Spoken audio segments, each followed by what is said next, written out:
termino de acomodar acá. Son las 5. Así que vamos a empezar a compartir.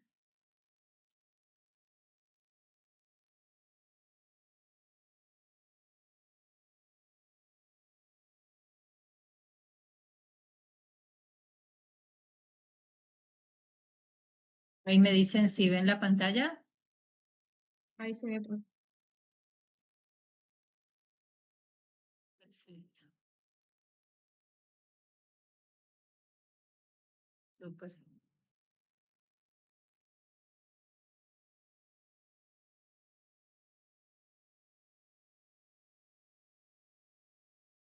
Voy a checar.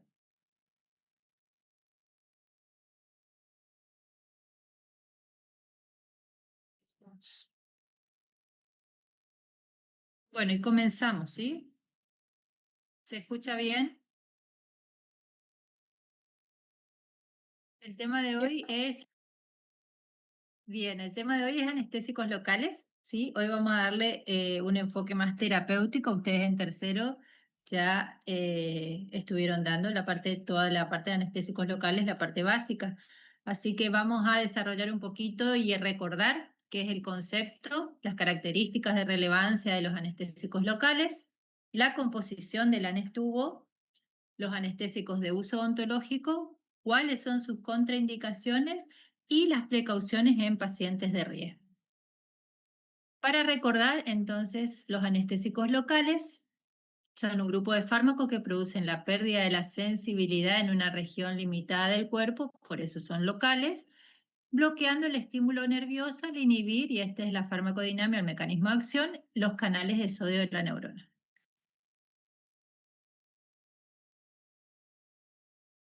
Los factores que van a afectar la acción farmacológica son, dependiendo del paciente, la edad, el peso, la interacción con otros fármacos, el sexo, la presencia de patologías, la genética o la actitud mental y el entorno, porque esto altera la ansiedad y el estrés, van a generar el aumento de adrenalina en el cuerpo, que lo vamos a ver más adelante, lo que va a provocar una alteración también. Nosotros vamos a incorporar junto con los anestésicos locales adrenalina, así que tenemos que tener en cuenta, además del peso, la edad, el sexo, son los cambios en el equilibrio hidroelectrolítico del paciente, el tejido adiposo, la cantidad de masa muscular, todo esto afecta a los anestésicos locales.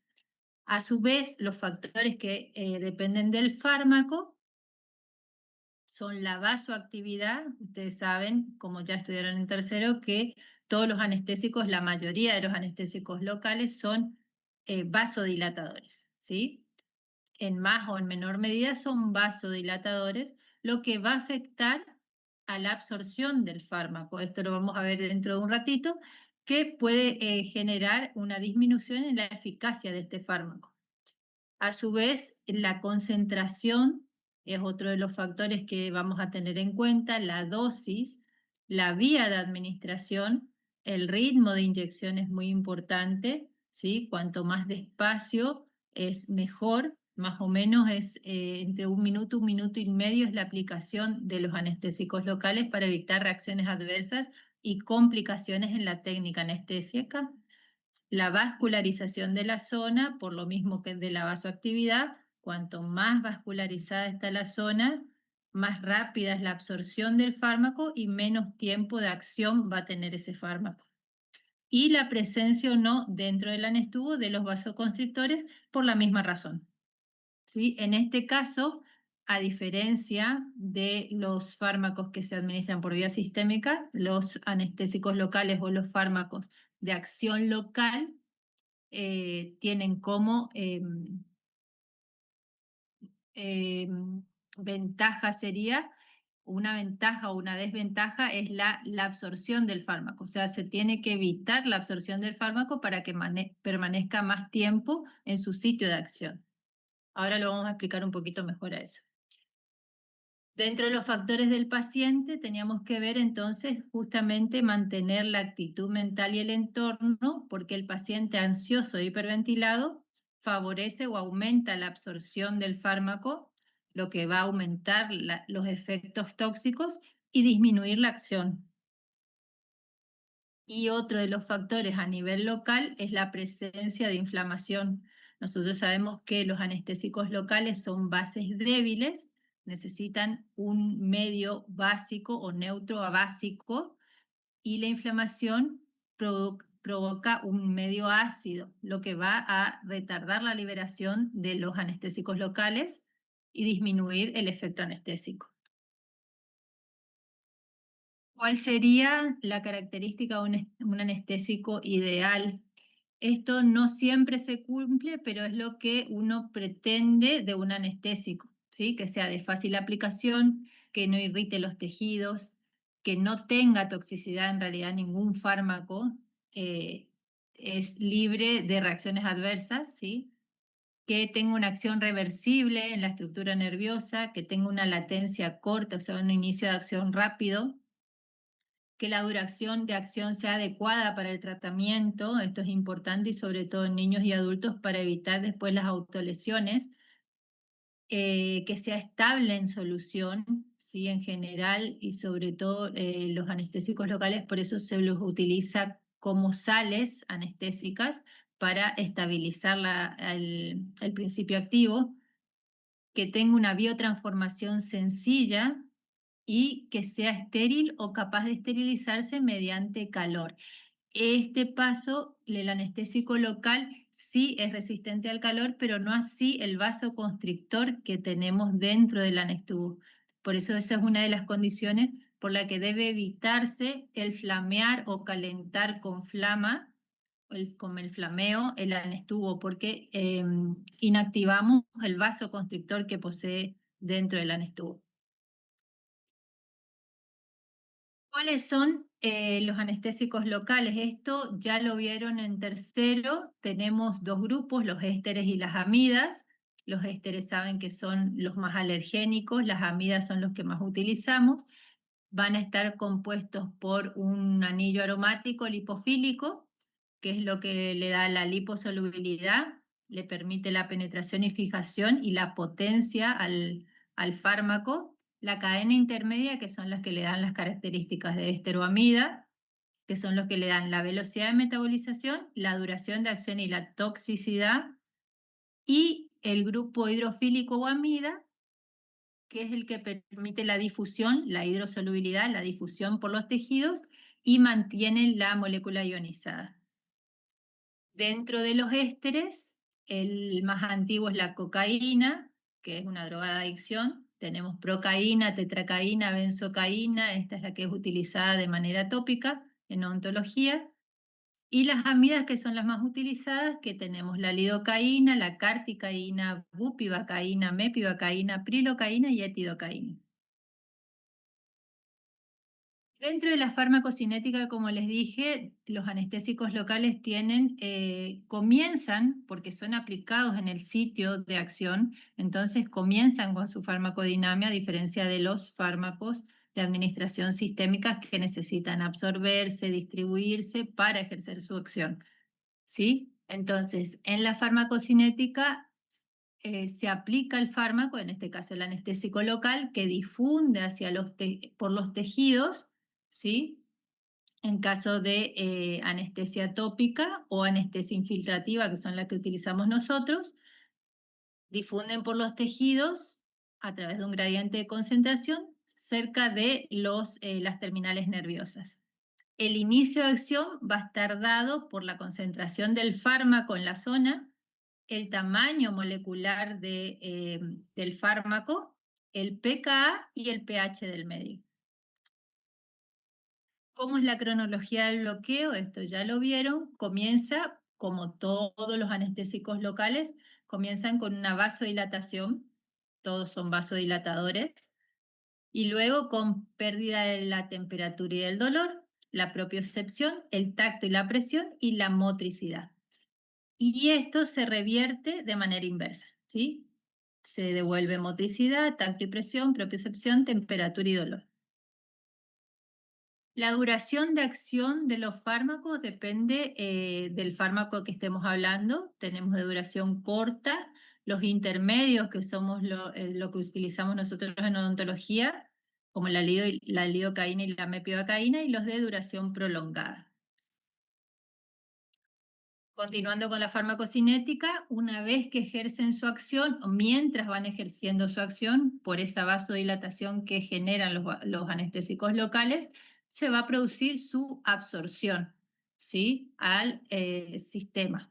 Los anestésicos locales, dijimos, son vasodilatadores. Los ésteres, sobre todo la procaína, es un potente vasodilatador. Dentro de los ésteres, el más antiguo, la cocaína, es el único que es vasoconstrictor, y obviamente igual nosotros no lo utilizamos. Y dentro de las amidas, el que menos acción vasodilatadora tiene es la mepivacaína. Por eso esta es una de los anestésicos locales utilizados de elección para cuando nosotros necesitamos utilizar anestésicos locales sin vasoconstrictor. ¿Cuáles son los factores que afectan a la absorción? La vascularización del medio, o sea, cuanto mayor tamaño y mayor número de vasos hay en el medio, más fácil es su absorción. En este caso, es una desventaja, ¿sí? Es una desventaja porque si se absorbe más rápidamente, nosotros tenemos menos tiempo de acción o menos tiempo ese vaso, ese anestésico local en el sitio. Por eso es que se los utiliza con los vasoconstrictores. La liposolubilidad o hidrosolubilidad, el tamaño molecular, saben que cuanto mayor tamaño, menos difunde, el gradiente de concentración, el grado de unión a proteínas, en este caso las proteínas tisulares, si está unido se absorbe menos, proteínas tisulares y neuronales, y el pH del medio, ¿sí? Cuanto el pH está más ácido, es más ionizado y más difícil de absorberse. Se distribuye por todos los tejidos, sobre todo el músculo esquelético, y su metabolismo, esto hay que tener en cuenta, de acuerdo a si es esteroamida, es en ésteres, tiene combinado por hidrólisis plasmática y hepática, y las amidas es principalmente hepática, ¿sí? El metabolismo hepático. La prilocaína también tiene un metabolismo pulmonar, y la carticaína, que es dentro de las amidas, tiene la particularidad de que también es metabolizado en plasma. Esto es importante tener en cuenta para los pacientes con patologías hepáticas como la cirrosis que vimos en la clase pasada, porque la carticaína va a reducir la toxicidad, ¿sí?, al tener el metabolismo combinado. La eliminación de todos los anestésicos locales es a nivel renal, por eso hay que tener precaución en las nefropatías graves de la clasificación de ASA 4 y 5.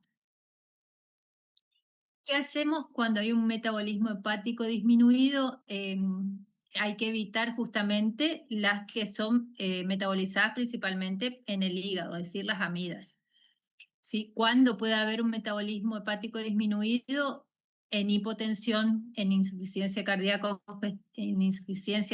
congestiva, en cirrosis o la administración de antihipertensivos como el atenolol, porque todas estas patologías y estos fármacos disminuyen el flujo sanguíneo a nivel hepático, ¿sí? Y a nivel del metabolismo plasmático, este puede estar disminuido por la alteración de la enzima colinesterasa típica, que es la que genera el metabolismo a nivel plasmático. Eh, ¿Qué podría pasar cuando nosotros trabajamos con un anestésico local y necesitamos una reinyección de anestésico local? Puede ser que no haya ningún problema, nosotros administremos una segunda dosis y se pueda producir la anestesia profunda inmediata. Eso es en el mejor de los casos. ¿Qué pasa si no se produce? ¿Sí? Si no se logra esa anestesia profunda, es una taquifilaxia, saben, conocen el concepto, ¿sí? Es la aplicación repetida de un fármaco que en la dosis siguiente no produce el efecto deseado, ¿sí? Esto puede estar provocado por un edema en la zona, una hemorragia localizada, la formación de coágulos o el transudado que van a aislar al nervio y no van a permitir que el fármaco llegue a esas terminaciones nerviosas. O por la disminución del pH tisular de la zona, que al aplicar el anestésico ácido de la primera inyección no permite que el segundo logre su efecto. Avísenme si voy rápido, ¿sí? ¿Cuáles son las complicaciones en anestesia? En general, las complicaciones se dan más por técnica que por el anestésico local en sí. ¿Sí? En general, las complicaciones pueden ser por rotura de aguja, por ejemplo, en una técnica incorrecta o uso de agujas inadecuadas o un defecto de fabricación.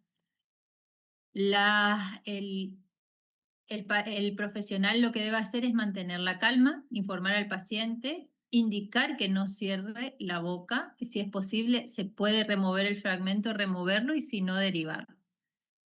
La otra complicación puede ser una punción dolorosa. En este caso puede ser que la aguja lesione el músculo del periósteo, que es muy inervado y genera mucho dolor, y en ese caso se indica un NAINE.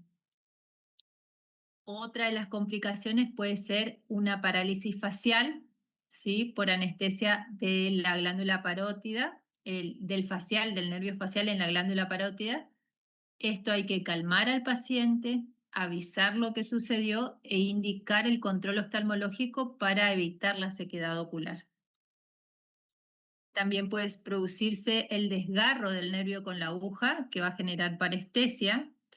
En este caso se da como una sensación de hormigueo en el recorrido del nervio y depende de la recuperación, puede ser una recuperación completa, que puede tardar hasta una semana, o si no se recupera al mes, puede quedar con secuelas, ¿sí?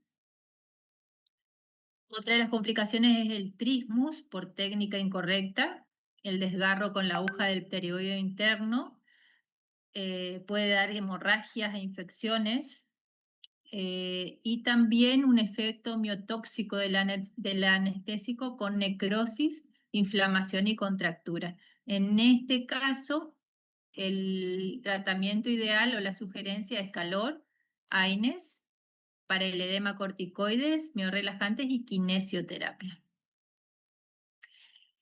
Otra de las complicaciones puede ser la isquemia y necrosis y la cialometaplasia necrosante. En este caso se da por la aplicación muy rápida y violenta del anestésico local con vasoconstrictor. Generalmente es en la mucosa palatina, ¿sí? Y entonces la mucosa se despega del hueso y el vasoconstrictor genera esa necrosis del tejido. La otra es hematoma por rotura de un vaso, ¿sí? O infecciones por agujas contaminadas. Y en niños y ancianos, las lesiones autoinducidas por falta de motivación o por mala elección del anestésico local que se utilizan para tratamientos cortos, anestésicos que tengan una duración larga o intermedia. Las reacciones adversas en sí del fármaco van a ser de muy baja incidencia, en general son pocas y generalmente se dan por alergias, ¿sí? Generalmente es por los ésteres o por el antioxidante del vasoconstrictor, que es el bisulfito de sodio, ¿sí? Las características, los signos y síntomas que podemos observar son eritema, prurito, urticaria, dermatitis exfoliativa, edema oral, facial o circunorbitario. Dentro de la toxicidad sistémica se da en caso de inyecciones intravasculares accidentales y en altas concentraciones. En odontología esto es muy difícil de producir, pero si se producen puede generar neurotoxicidad, depende del tipo, la dosis y el tiempo de exposición del fármaco. A nivel del sistema cardiovascular vamos a tener hipotensión marcada, disminución de la contractilidad miocárdica, del gasto cardíaco y de la resistencia periférica. Y dentro de estas, la bupivacaína es con la que más hay que tener cuidado por la fibrilación mortal que puede ocasionar. Para evitar estas inyecciones intravasculares, nosotros tenemos que utilizar siempre el test de aspiración y generar la inoculación lenta del fármaco, del anestésico local en este caso, de aproximadamente 1 mililitro por minuto, o sea, un anestubo en 1 minuto, 1 minuto y medio, ¿sí? Por goteo, para evitar justamente todas estas reacciones adversas. Las interacciones de los anestésicos locales, la benzocaína y la procaína, van a antagonizar la acción de las sulfas. Estos fármacos, el propanolol, el alotano y la cimetidina, van a disminuir el flujo hepático y el clearance de los anestésicos locales. El verapamilo va a incrementar la cardiotoxicidad y los beta bloqueantes van a aumentar la cardiotoxicidad de la bupivacaína. ¿Cuáles son los componentes del anestubo? Esto ya lo vimos, pero lo volvemos a repetir porque es muy importante que ustedes sepan qué contiene nuestro anestubo. Vamos a tener su principio activo, la sal anestésica. Generalmente el anestésico siempre viene como sal. El anestésico que es la base débil, por ejemplo, lidocaína, con el ácido clorhidrato para formar la sal y estabilizar el anestésico. El coadyuvante, que nosotros tenemos en general, el vasoconstrictor, que puede ser noradrenalina, levonorefrina, felinefrina, felipresina, que no hay. Nosotros utilizamos adrenalina o epinefrina. Adrenalina o epinefrina son sinónimos, ¿sí? Dentro de coadyuvantes. El vasoconstrictor, que es la adrenalina que utilizamos nosotros, es fotosensible, ¿sí? Nosotros, por ejemplo, para utilizarlo, en general debería venir con una carpule de color caramelo para que no se inactive, porque es fotosensible y termosensible. Pero como nosotros necesitamos este anestubo que sea transparente para el test de aspiración, ¿sí? Se le agrega un antioxidante para conservar el vasoconstrictor y evitar que se oxide. Ese antioxidante, el bisulfito de sodio, generalmente es el que se utiliza, es el que provoca la mayor cantidad de alergias, las reacciones alérgicas que nosotros tenemos a los anestubos.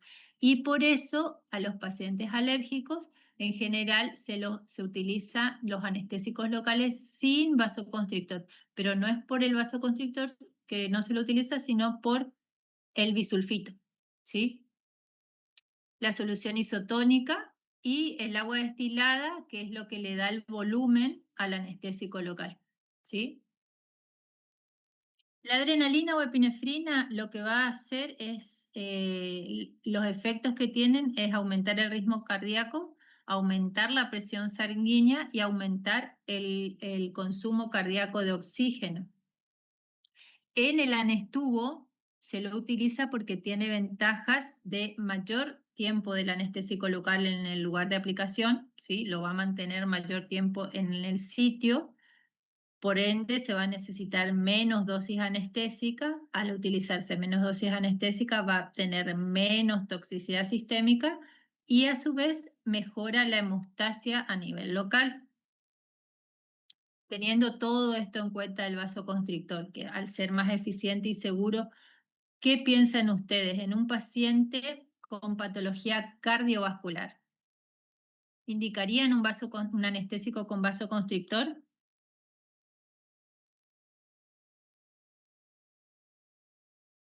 Pregunta para ustedes, ¿eh? Sí, no. Sí, ¿No, doctora? No, profe. Porque no, profe. ritmo cardíaco puede ser. En ese caso, Hola, doctora. bien, si la patología cardiovascular está controlada, me decís sí o no con vasoconstrictor. Sí. Sí. Sí, doctora. Podríamos utilizar, ¿sí? Acá ponemos riesgo-beneficio, ¿sí? Sabemos que el vasoconstrictor está reduciendo dosis de anestésicos locales y la dosis del vasoconstrictor es baja, ¿sí? Entonces, en pacientes que no tengan una patología cardiovascular grave, ahora lo vamos a ver, podría estar indicado, ¿sí? ¿Cuáles son las contraindicaciones absolutas del vasoconstrictor por este tema que dijimos que aumenta el ritmo cardíaco, aumenta la presión sanguínea, aumenta el consumo cardíaco de oxígeno? ¿Cuáles son sus contraindicaciones absolutas? Pacientes con menos de 6 meses de infarto de miocardio, ¿sí? ¿Por qué? Por la probabilidad de un segundo infarto en el año siguiente. Pacientes con accidente cerebrovascular, con cirugías de bypass coronario. ¿Por qué? Porque pueden presentar arritmias ventriculares complejas, con anginas inestables, porque pueden generar un infarto de miocardio, en insuficiencia cardíaca congestivas no tratadas, en arritmias refractarias, en hipertensos severos, ¿sí? Severo es más de 180 a 100 milímetros de mercurio, ¿sí? En hipotiroidismo, en el no tratado, porque a nivel cardiovascular tiene el mismo efecto que una sobredosis de epinefrina, o diabetes no controlada. Ustedes saben que todo paciente que tiene una patología no controlada, si no es urgencia, es preferible derivar y que se genere el control de su patología de base, ¿sí? En hipertiroidismo tratado hay que tener una precaución e interconsulta en caso de duda. Y en feocromocitoma, este cáncer produce catecolaminas hacia adrenalina y noradrenalina y hormonas peptídicas que generan hipertensión. Entonces, esto también está contraindicado. Además, la contraindicación absoluta es obviamente la alergia a los sulfitos, ¿sí? ¿Cuáles serían esto? Este cuadro está sacado del libro de anestésicos locales de Malamed. Los problemas médicos, por ejemplo, una alergia documentada al bisulfito, ¿sí? En ese caso, los fármacos que deben evitarse son todos los que tengan vasoconstrictores, ¿sí? Es absoluta y los alternativos son todos los anestésicos locales sin vasoconstrictor. El problema médico, el paciente, sí.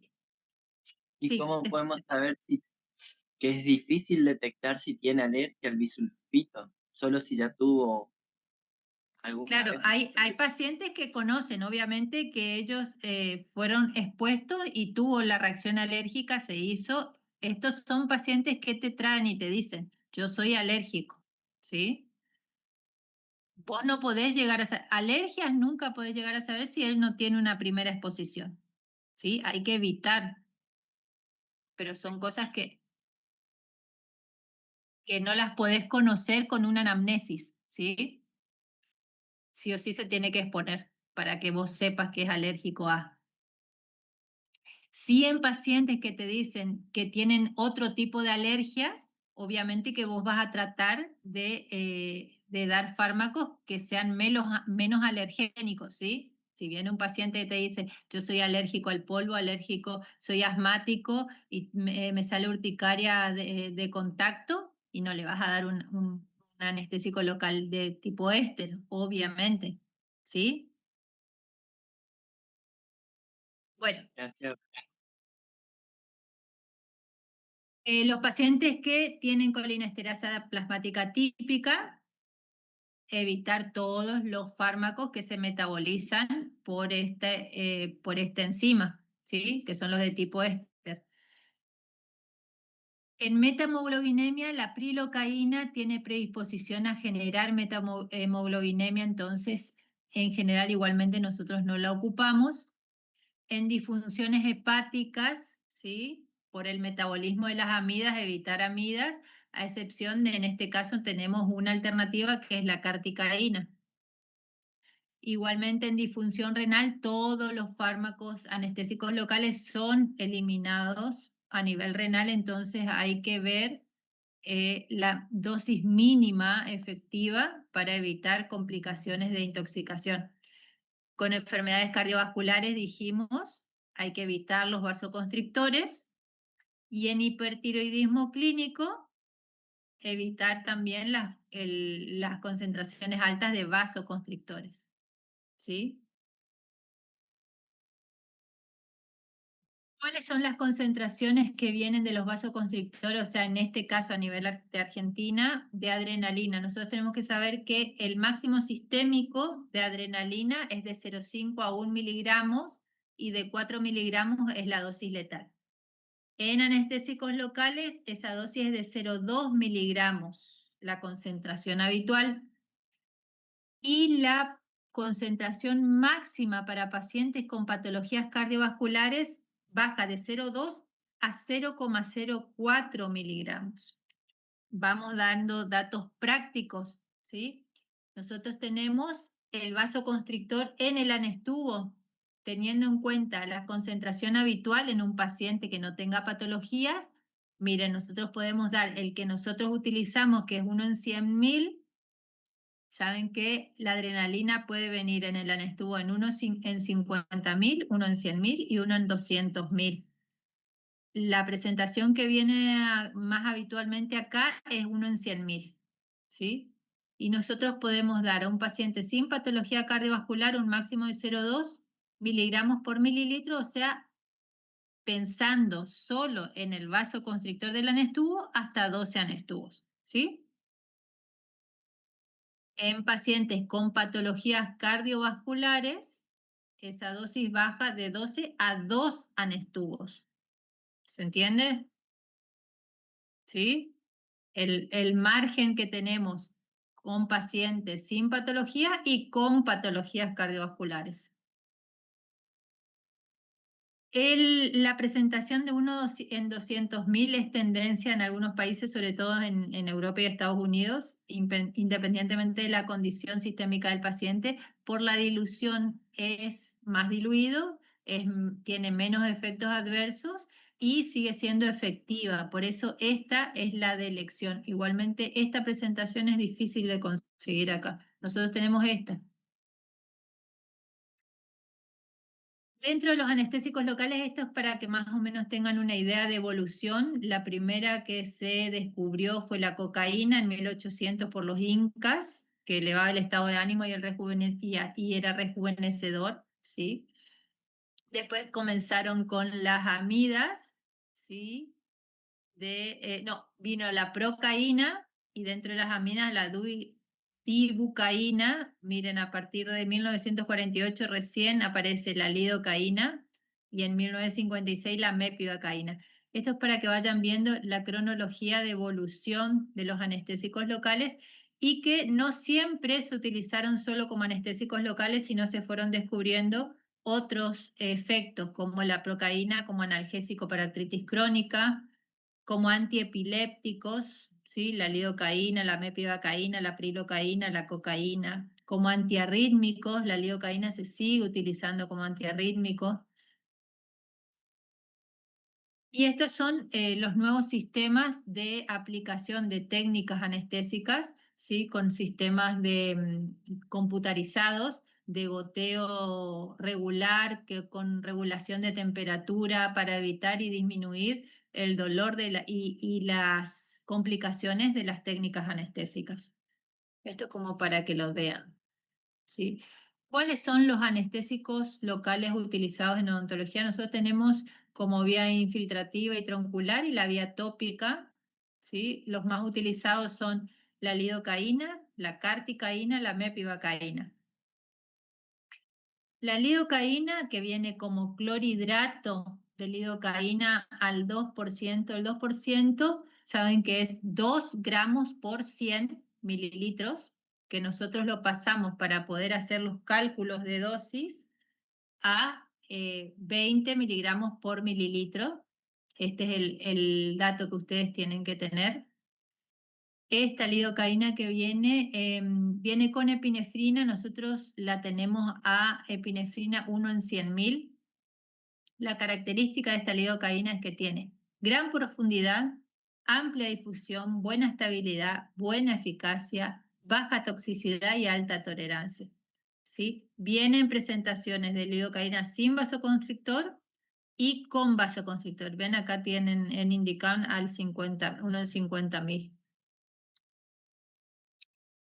Dentro de las clasificaciones, ¿Sí? Yo no entiendo la diferencia entre gran profundidad y amplia difusión. Gran profundidad es que puede penetrar en los tejidos, ¿sí? Y se difunde. El tema de difusión es medio sinónimo, ¿sí? Es medio sinónimo. Es que penetra en el tejido profundamente, y de amplia difusión, sí, la verdad que estamos ahí, en lo mismo, ¿sí? Ok, ok. Bien. Dentro de la clasificación tenemos cómo se clasifican como amida, con un pKa de 7.9, o sea, levemente básico, con un inicio de acción rápido, de 1 a 2 minutos. La duración pulpar, esto es importante saber para el tipo de tratamiento que nosotros vamos a realizar. Sin epinefrina, la lidocaína tiene a nivel pulpar una duración de 10 minutos, ¿sí? Casi no te da tiempo para hacer absolutamente nada. Con epinefrina, o sea, con vasoconstrictor, de 60 minutos. Pero sí tenemos una buena duración en tejidos blandos. Por ejemplo, si vamos a hacer algún tipo de tratamiento solo tejido blando, tenemos sin epinefrina de 2 horas y con epinefrina de hasta 5 horas. La dosis máxima es de 7 miligramos por kilo y la dosis máxima total es de 500 miligramos. Esto es importante para saber el cálculo de dosis. Teniendo en cuenta esta dosis máxima total, la cantidad de anestubos totales es de 13 anestubos como máximo. Un anestubo, teniendo en cuenta esto, ¿sí?, que es al 2%, es decir, que tiene 20 miligramos por mililitro, sabiendo que un anestubo tiene 1,8 mililitros, este anestubo va a tener 36 miligramos de lidocaína, ¿sí?, sacando el cálculo, ¿sí? 20 por 1,8 es 36 miligramos.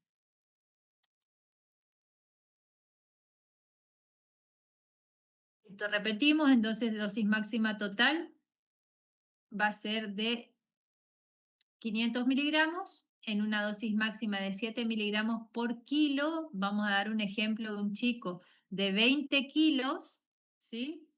Hacemos 20 por 7, que nos da 140 miligramos. A estos 140 miligramos lo dividimos por 36, que es la cantidad de anestésico local que tiene el anestubo, y nos va a dar que en un niño de 20 kilos nosotros tenemos como máximo casi 4 anestubos, 3,8 anestubos, ¿sí?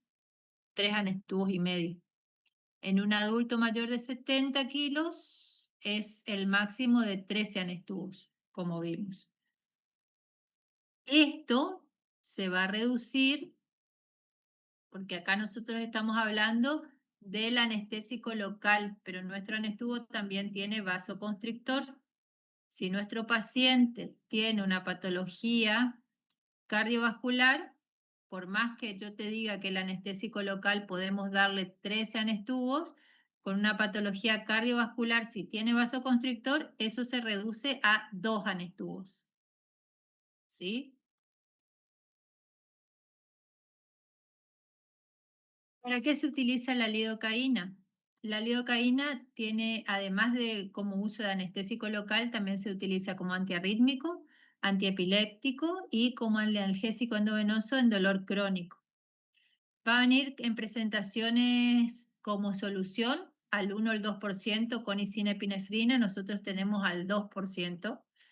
En aerosol al 10%. Esta presentación es importante que ustedes tengan la dosis máxima de 30 miligramos, ¿sí? Esta aplicación, cada atomización tira 10 miligramos, ¿sí? Y como máximo, entonces tienen 3 atomizaciones por aplicación.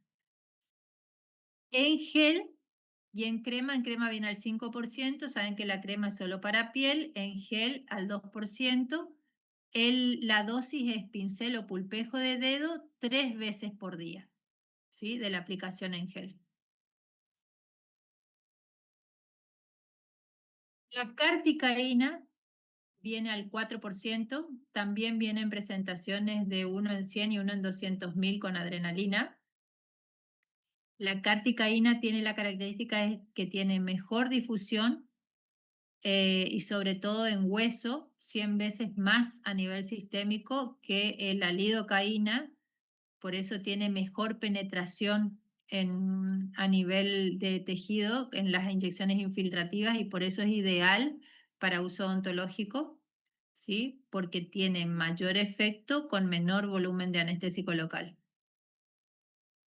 Viene entonces al 4%, está dentro de las amidas, tiene un pK de 7.8, un inicio de acción rápido también, una duración pulpar de 75 minutos, esto es con vasoconstrictor, y una duración en tejidos blandos de 3 a 4 horas.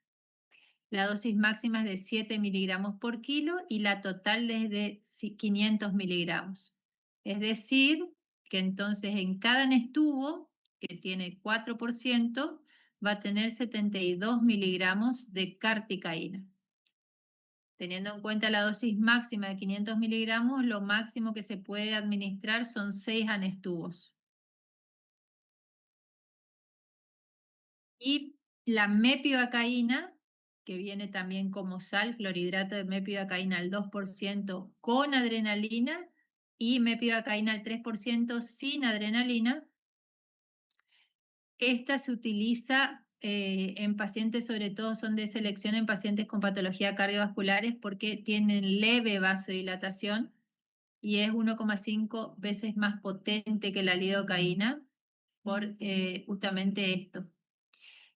Se clasifica dentro de las amidas, tiene un pK de 7.6, también un inicio rápido, sin epinefrina a nivel pulpar, dura 40 minutos, tenemos buen tiempo de trabajo, con epinefrina 60 minutos, en tejido blando, sin epinefrina 2 horas y con epinefrina 4 horas.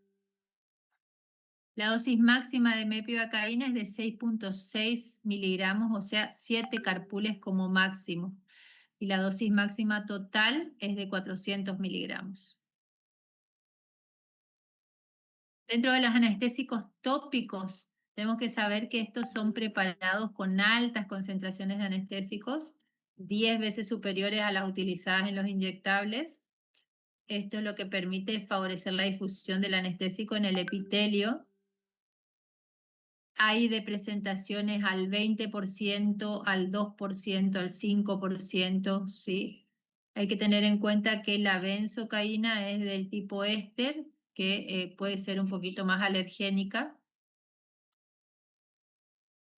La lidocaína tópica viene como lidocaína base y como clorhidrato de lidocaína. La de lidocaína base está indicada para tejidos ulcerados, erosionados y lacerados. Viene como aerosol, como pomada y como solución.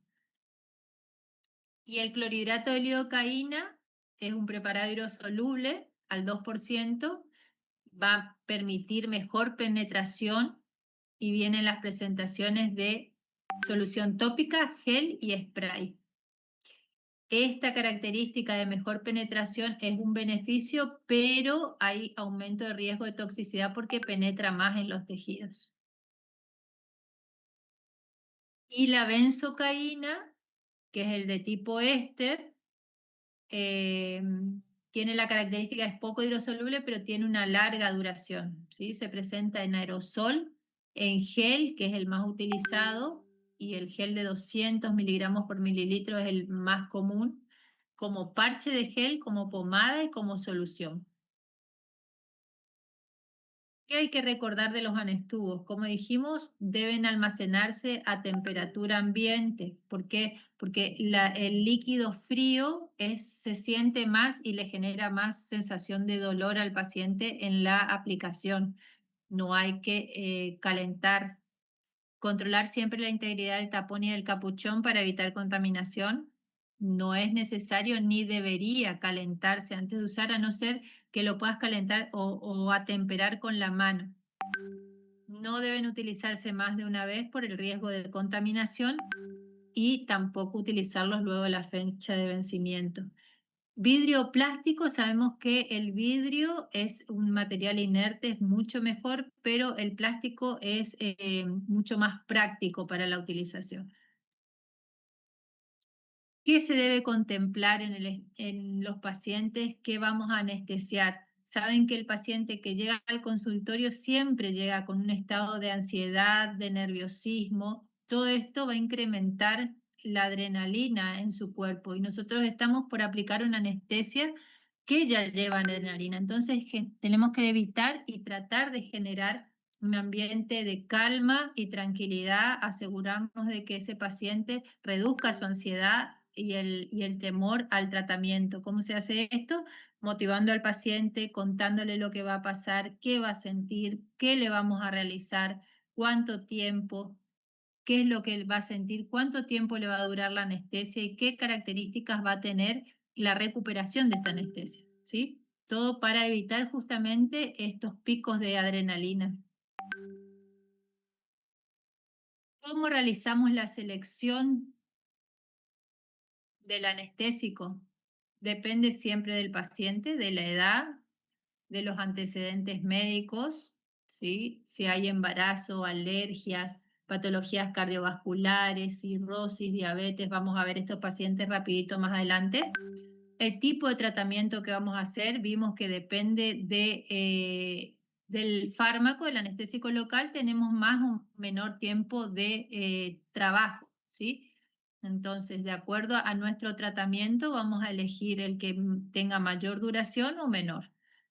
Igual que si se requiere o no hemostasia en nuestro tratamiento. Eso va a determinar si utilizamos o no vasoconstrictor. Teniendo en cuenta la dosis más mínima efectiva, estos fármacos no tienen una dosis mínima efectiva, depende de la técnica que utilicemos. Una infiltrativa va a requerir menos dosis que una de bloqueo troncular. Una tópica requiere una dosis más elevada por la dificultad de penetración del tejido. De acuerdo de la zona también, la zona maxilar es más fácil y más permeable, más porosa que la mandibular. Por eso la carticaína tiene mejor penetración a nivel mandibular por el tejido óseo. Presencia o no de inflamación, sabemos que la inflamación genera medio ácido, entonces vamos a necesitar más dosis para lograr el mismo efecto, igual que la vascularización. ¿Sí? Más vascularizado sabemos que se absorbe más rápido y depende del paciente, ¿sí? Las características propias del paciente. Las sugerencias para esto en infiltración no necesariamente vas a necesitar administrar el cartucho completo. Para una infiltración con 0,6 a 1,2 mililitros, o sea, 1/3 a 2/3 de carpule, suele ser suficiente en general. Y para bloqueo troncular, sí, ya es necesario una dosis un poquito más elevada de 1,5 o 1,8 mililitros, o sea, una carpule, un anestubo. En niños es ideal la lidocaína al 2% con vasoconstrictor 1 en 100.000 por el tiempo de trabajo, ¿sí? Y para evitar las lesiones postoperatorias, las autolesiones en los niños. La carticaína, por ejemplo, tiene un tiempo de trabajo más prolongado y corremos el riesgo en niños y en adultos mayores de que se autolesionen, ¿sí? Si necesitamos un tratamiento de mayor duración y de buena hemostasia, la carticaína con adrenalina 1 en 100.000 es lo ideal.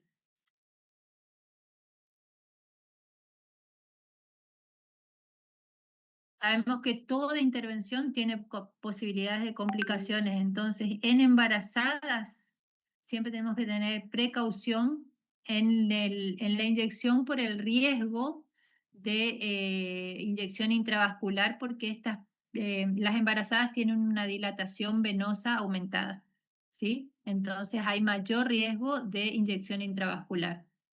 Los pacientes con patologías cardiovasculares controladas siempre tienen que tener monitoreo de pulso y presión cada 3 a 5 minutos durante el tratamiento. Se puede utilizar un anestésico local con vasoconstrictor a dosis baja porque van a mejorar la eficacia y la seguridad del anestésico, ¿sí? Vamos a necesitar menos dosis de anestésico. Entonces, en estos pacientes Si está monitorizado, es conveniente utilizar y es seguro utilizar un anestésico con vasoconstrictor. ¿Cómo realizamos o cuáles son las precauciones en estos pacientes con patologías cardiovasculares? Hay que hacer el análisis racional de la situación. En casos dudosos, posponer la consulta y solicitar la valoración del cardiólogo. En caso de urgencias, hacer un tratamiento sintomático y derivarlo. El paciente con patología cardiovascular controlado tiene que tener un perfecto conocimiento de su diagnóstico, el estado actual de la patología cardíaca, o sea, el grado de riesgo, la medicación que utiliza, o sea, hacer una anamnesis minuciosa y una historia clínica completa, ¿sí? Para asegurar la estabilidad del paciente. Sí se debe hacer intervenciones quirúrgicas en pacientes de mayores de 50 años. Es ideal hacer evaluaciones prequirúrgicas con esta historia clínica minuciosa, ver la evaluación de los riesgos, la condición sistémica del paciente, si hay otros fármacos utilizados, los antecedentes de alergia y si es posible y es necesario realizar los análisis complementarios. En pacientes con patología cardiovascular no controlada de ASA4 está totalmente contraindicado el uso de vasoconstrictor. También del hilo retractor con epinefrina porque tiene altas concentraciones de epinefrina que van directo a la vía sistémica y técnicas anestésicas intraligamentosas o intraosas porque tienen distribución sistémica del vasoconstrictor. Todo acto odontológico en estos pacientes que no es urgente se debe posponer mínimo 6 meses, hacer tratamiento sintomático y derivación. Y si en estos pacientes no es necesario la hemostasia, se puede utilizar la mepivacaína al 3% sin vasoconstrictor. En pacientes diabéticos, sabemos que la adrenalina, que es el vasoconstrictor, estimula la glucogenólisis en hígado, entonces aumenta la glucemia.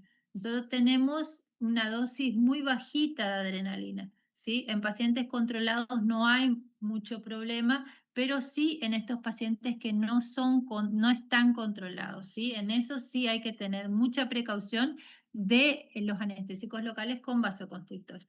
Además, los pacientes que tienen microangiopatía diabética, el anestésico con vasoconstrictor en la zona palatina aumenta el riesgo de isquemia prolongada y de necrosis en esa zona. Entonces hay que evitar. La sugerencia para estos pacientes es anestubos con menor cantidad de vasoconstrictor. Los ideales son uno en 100.000 y uno en 200.000. Y dentro de los pacientes con cirrosis, sabemos que todos los anestésicos locales amida se van a metabolizar en hígado, entonces hay que evitar estos.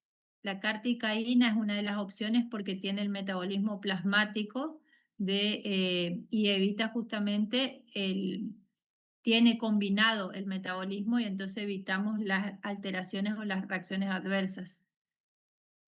Dentro de las estrategias para mejorar el efecto anestésico en procesos inflamatorios tenemos dos opciones.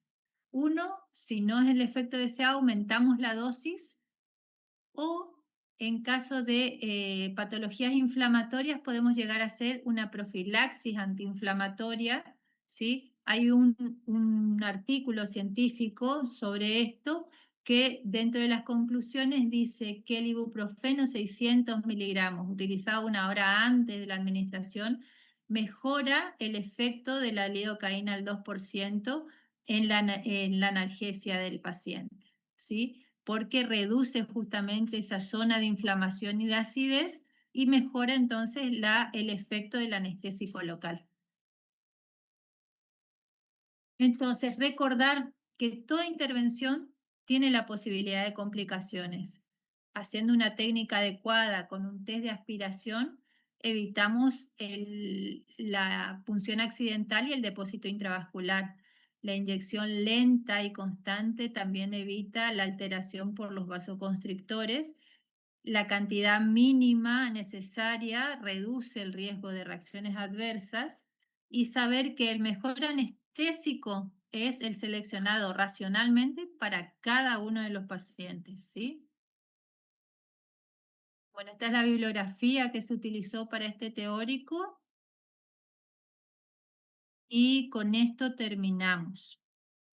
¿Alguna consultita? ¿Algo que tengan que haya quedado? ¿Preguntas?